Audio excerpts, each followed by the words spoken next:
Listen, people, if you've been listening to Ian this long, he teased you along with the 5, 10, 15-minute episodes. Now it's time for a big one.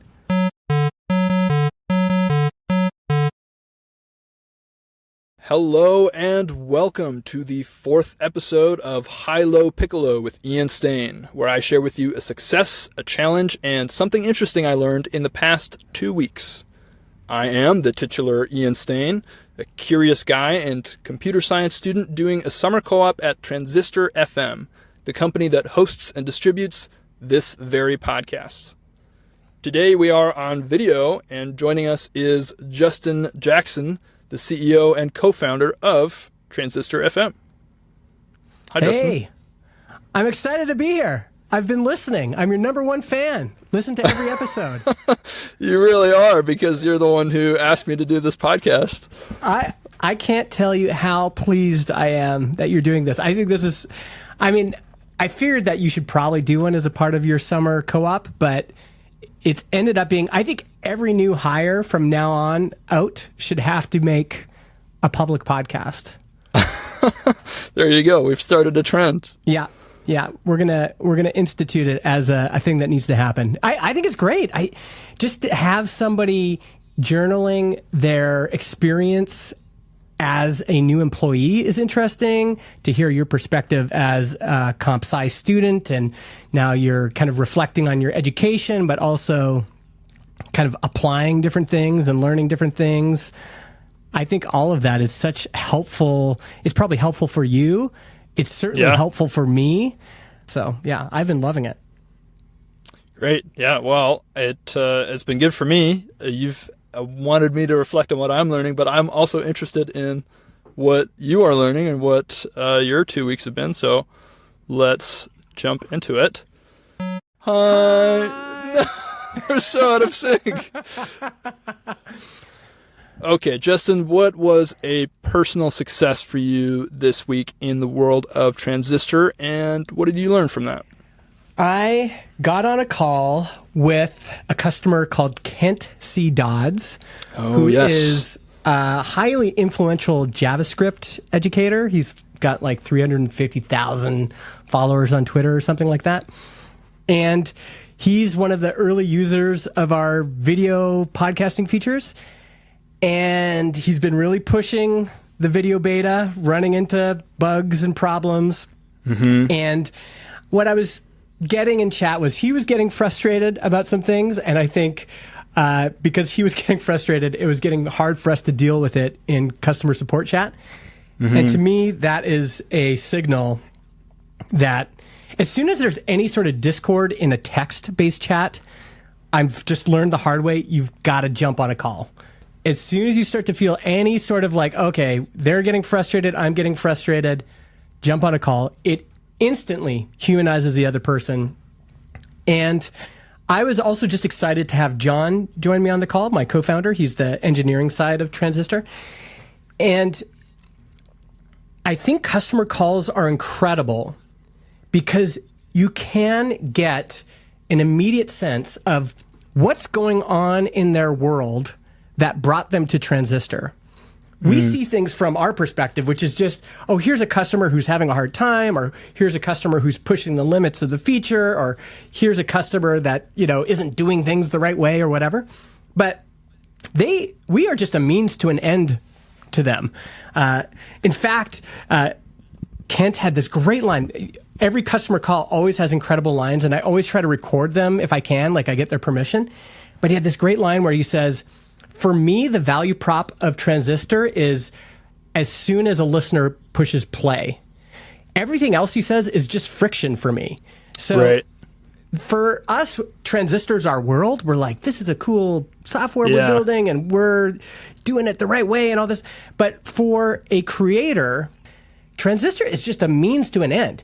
He finishes recording, and everything that happens from recording to having it live on Spotify or Apple Podcasts is friction. And you've probably experienced some of this as well, right? Like just the editing. And so getting a window into a customer's life, I think, is always a gift. even just seeing their background, what context are they in? Are they at home? Are they in the basement? Are they in their spare room? Are they at an office? You get an instant sense of who these people are. It humanizes the customer, which I think is really important. And so, yeah, that was my high. I think it's interesting to think of it as like the ideal is you finish recording a podcast episode and then you're done.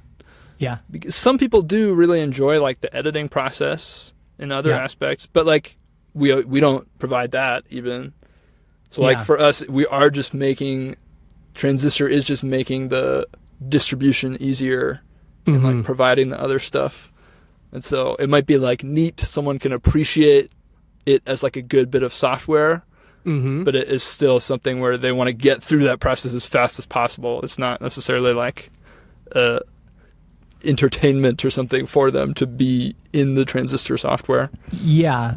I think most products, well, maybe not every product, but most products could benefit from getting out of the way. Yeah, and honestly, there can be a self-importance with products where they think, well, no, we are the product, like respect us. But really, I think most people's frustrations, and you can probably identify with this as a user, like just get out of the way. Instead of having to navigate layers of UI and getting through really difficult workflows, my preference would actually be for us to remove more things from the UI and make it dead simple for someone who does want to click around with a mouse and do things the old-fashioned way.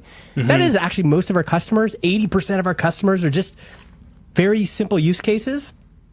So simplify the actual UI for them, but then add more of these advanced features in the API. Sure. Yeah. That'll be an interesting balance to kind of try and find. Yeah. So, Ian, what's your high from this past week? Well, so both of the other customer support people, Michael and Helen, have had time off in the past few weeks. What? And so this weird thing, I know, don't tell them I told you. So this weird thing has happened where they still know more about most stuff in customer support than me. But I'm the one who's consistently been here while we're ramping up our video podcast launch, our video features, and like beta testing that feature. And so recently Michael's been calling me like our resident video expert, which is funny because I feel like I'm anything but, especially compared to the engineers who are actually implementing this stuff. I'm asking them questions all the time. But in terms of like onboarding people and answering their questions and knowing where we're at with that, I do feel like I have a pretty good handle on it. Like I've been trying to keep our documentation up to date. I've set up shortcuts and templates for myself so I can respond to customers about video questions really quickly. Even yesterday, I was working with you to start contacting people who signed up for the video early access waitlist. And yeah, I'm happy to like take ownership of that weekly task and of video stuff in the customer support chat right now, because someone kind of has to, and I'm so immersed in it right now that I feel like I can handle that. It's nice to be able to see a question coming in and to feel like, oh, like I know that I can answer this one because I've answered 3 other questions like it today, and I have written down the answer for myself. Can I ask you a question about that? Please do. So, first of all, it seems like one side of this was Helen and Michael left, which created the opportunity for you to then have to step up. So, getting called on to step up is one piece of it. And then it feels like people need a certain amount of challenge. It can't be so much that it's overwhelming. And then on the other end of it, you kind of develop this confidence. How do you think a company or a team can create those opportunities in an ongoing basis? Because it feels like most roles have like an initial period where you're kind of ramping up, and then it's like, oh, this is so hard, this is all confusing, I don't know. But even for you now, compared to where you were in May and where you are now, you're much more comfortable. Yeah, for sure. And I think there's also just this, again, ownership, self-confidence, feeling of autonomy. There's all these good feelings that come from that. So how do you think a team can create that environment, or is it even possible to consistently create that environment where people can rise to the occasion, build up this sense of like, yeah, I did that. It's motivating. Yeah, that's an interesting question. I don't know, because for me, it feels like that's just my standard like space that I operate in. I think because I'm a student, I'm very early in my career. I'm constantly like learning stuff. Yeah. But I mean, Marco, who works here in the shared office space we work in, was telling me the other day he had a friend who quit software engineering like 10 years in because he was frustrated at the fact that he kept having to learn new stuff. Oh. He's like, I already know the thing. Like, just let me use that knowledge that I have instead of continuing to learn. So what I hear is that in the technology space, that is sort of built in because things are changing all the time. There's always like new challenges that come up that you have to learn. But I don't know, like my experience right now as a student is that that's just how it always is. I can't say for sure if that will sort of happen on its own in, in the future of my own career, or if that will need to be like fostered somehow. Yeah. One thing that seems to be true is that you can't stay stagnant. Like at first I had this thought that we could just get to the point where we were all comfortable and calm, and that would be the ideal state.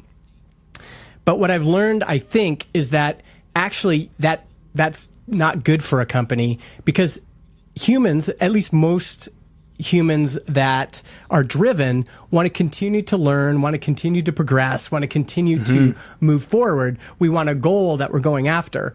And so, it wasn't until we, for example, this past year, set the goal to tackle video, which felt like a very difficult problem, that I felt like, wow, now we're growing again. Now there's a challenge. Now, we're running into difficulty that we didn't before, but it kind of feels good. There's something related to that can be motivating. As you're talking about this, I'm forming like a formula for this, which is like, I think part of it is growth happens quickly when it is like required. It's that thing of like necessity is the mother of invention. Like I have needed to gain a bunch of knowledge about our video beta because customers are constantly asking about it. And so not just giving someone a project just to learn, but like a project that has a point to it. Has purpose. Yeah, that part is important. And then also like just allowing people to do things that they haven't done before, or that like they don't seem 100% qualified for at the start of the project. Yeah. It's something that I've appreciated as like an intern here, is just that I've been given some responsibility, and that has allowed me to like step up and grow and learn a bunch of stuff. Yeah. No, I think that's it. There's obviously a lot of other challenges for leaders, which is just fitting that puzzle piece together, and figuring out, what can we accommodate as a team. There's a lot of other questions on the leadership side. I see what you're saying. There's some things you got to work out. It's challenging. It can be totally challenging. Low. So, just to reframe again, just in case anybody new is listening to this, on this show, low is not necessarily a bad thing.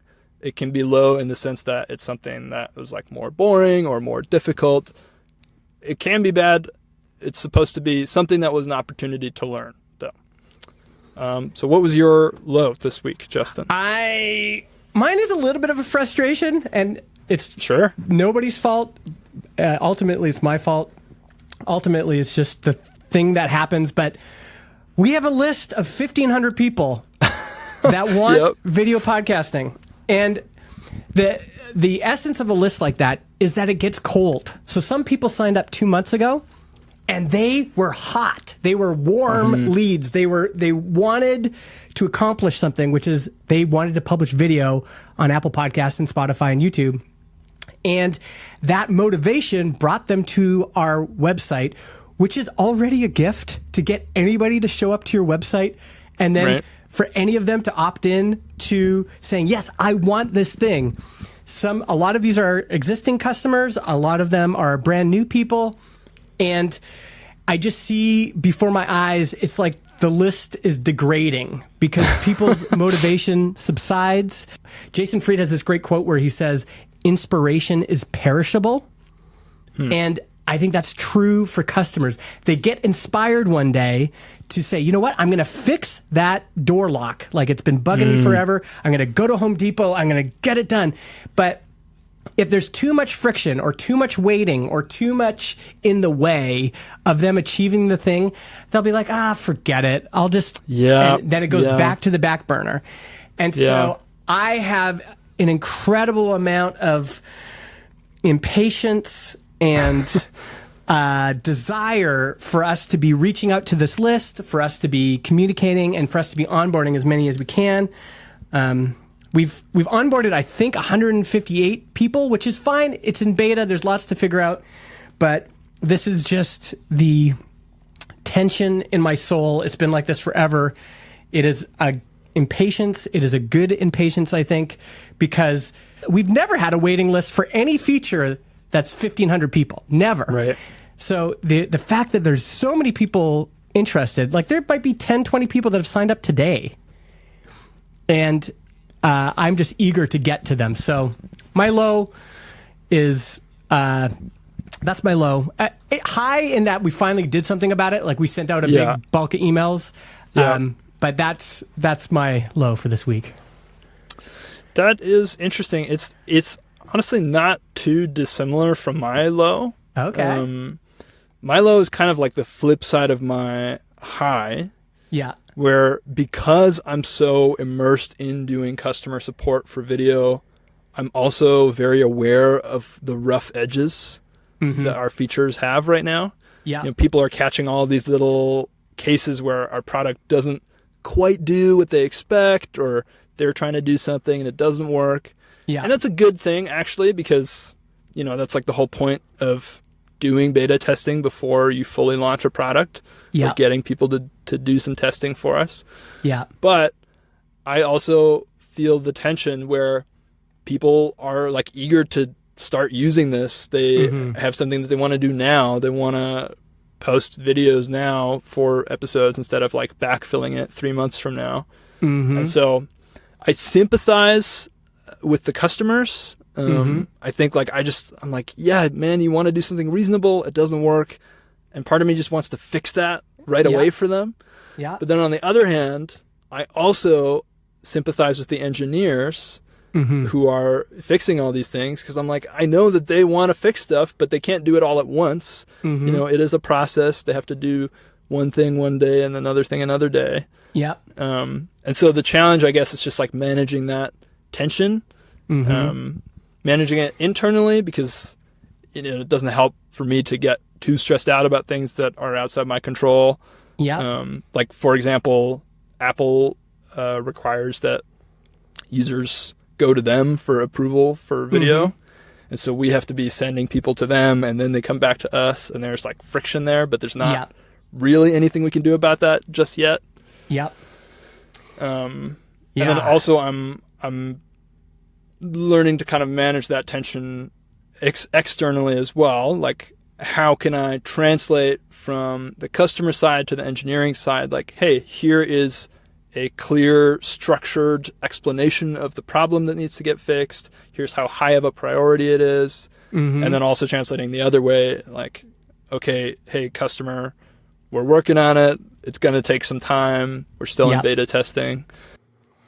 What's great about hearing you articulate that is that I immediately see that whole process and I want to fix it in a structural way. So two things I think that would help us a lot. One is have everybody that wants video go into their distribution settings and say, request Apple approval. And then that goes into a CSV file that we batch upload to Apple every week. They approve, and then we notify the user, hey, you are now ready for video. All you need to do is upgrade your account to the professional plan. You're ready to go. That would immediately cut out a huge amount of our friction in this process. Totally, right? yeah. So I think it's still a lot of friction because they have to wait. I don't like making people wait. I hope Apple fixes this because making people wait kills momentum, like we mentioned before. The second piece, I think, is that if we look at customer service as, a process, the thing we're trying to avoid is contacting the engineers and saying, hey, this thing's broken, or we need you to run an SQL query, or we need you to use whatever, whatever system you have on the back end to determine if they've submitted their approval for Apple yet. Yeah. What I would like to see is a support engineer in that role where they have, access to SQL, they can make queries, they can in the command line, they can get all the information, and they are a buffer, a protective wall around the engineers where we can do things that don't scale manually. So I think in the process, we can implement another person there, and that would be, and that might mean all three of our current support people just have more of that. Like, it might be painful in the short term. Like, we have to train people up and get them the right security stuff, and there's danger there, and there's challenges. But I think there would be a benefit to that, to fixing that whole process. Yeah, because there's things that are issues that are sort of long term. It's a user story. The product needs to get updated with that thing needs to be fixed. But then there's also things where this user just needs their video on Apple right now, and the engineers have to go in and investigate and run a script or something, and that takes time away from their ability to improve the features faster. So it's we're getting lots of good feedback because we're doing beta testing, but it also causes this it throws some wrenches into just the smooth processes that we want. Yeah, and ultimately there's always going to be some mess. That's just the reality of life. We're actually never going to get back to normal. So now we just have to figure out a new process for, addressing it the best we can. Acknowledging there's always going to be some mess for every single person in that whole flow, but we can at least address the main points of friction and, make the whole process better. Yeah. PICCOLO. I'm just going to use it just like that. Justin, what was your PICCOLO this week, and how clear are you on what I mean by PICCOLO? I think it's just something interesting I learned. Is that right? Pretty much, yeah. Okay. It's just piccolo has nothing to do with the instrument other than that it rhymes with low, high, low, piccolo. And it's just something else interesting that happened for you this week or that you learned. I mean, it's good format.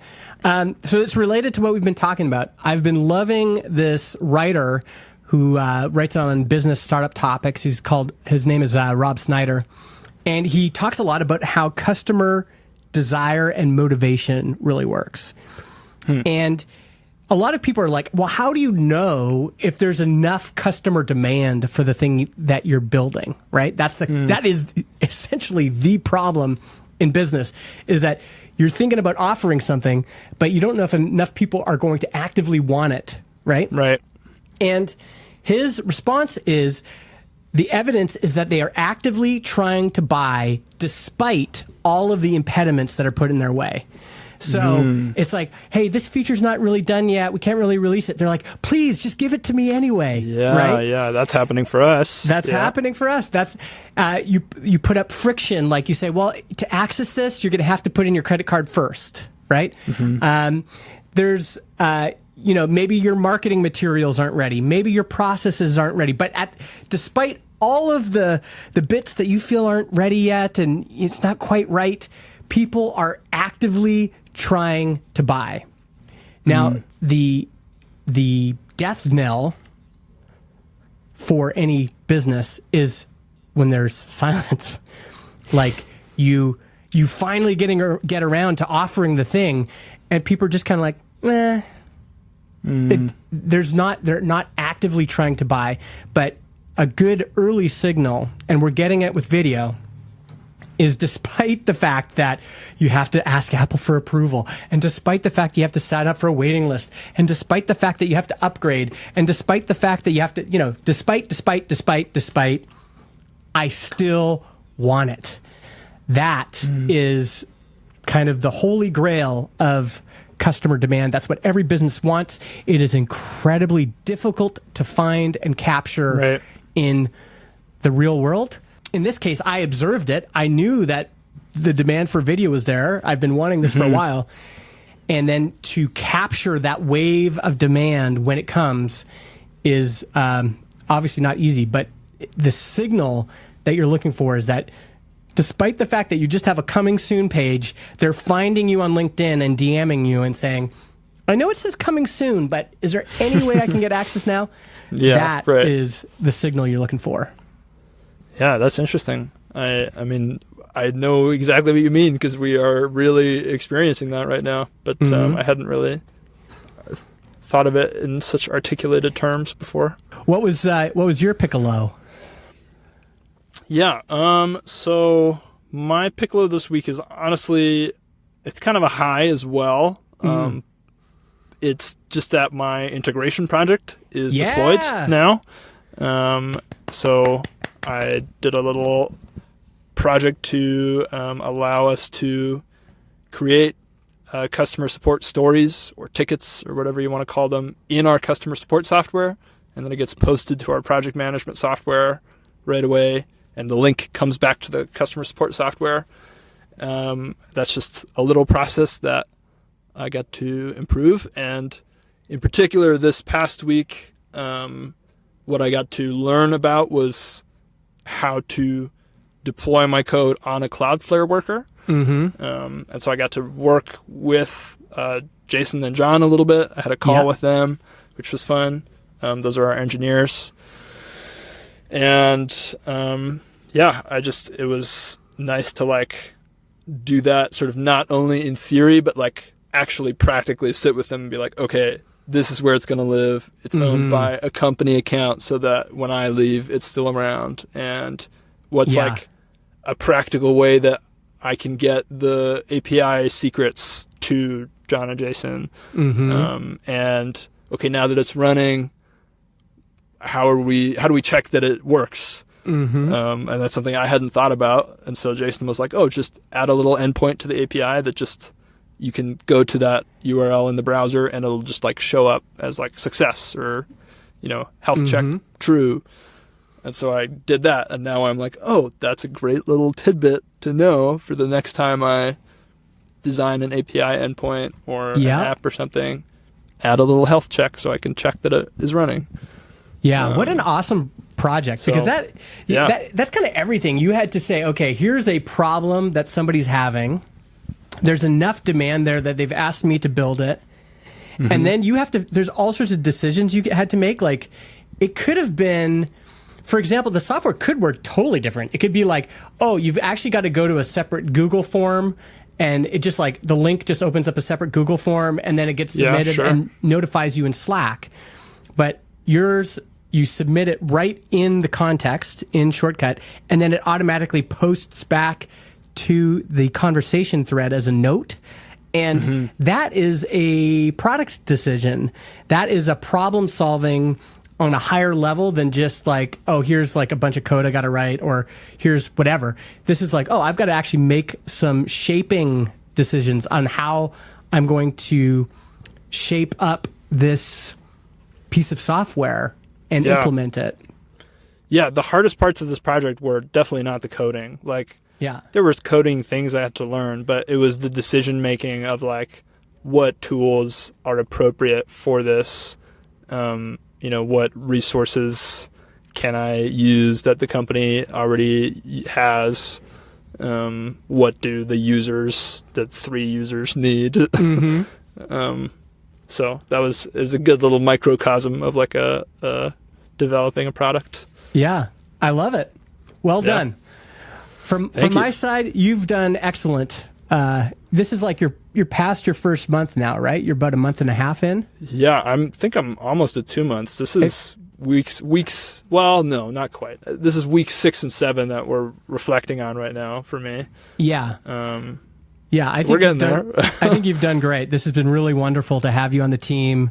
You add a lot to our team meetings. It's exciting to see somebody else learning all this stuff. It's exciting to hear your reflections on the podcast. So I just want to say that publicly that I've been impressed with your work so far. I appreciate it. You don't know if it's public yet. I might edit it out. I probably won't, but... If you're a UBCO professor listening, give this man a good grade.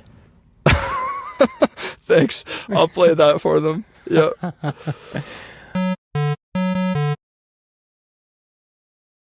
Thanks for joining us, Justin. This has been High Low Piccolo with Ian Stain and Justin Jackson. Thanks for listening, and tune in next time to hear about more interesting stuff that I am learning.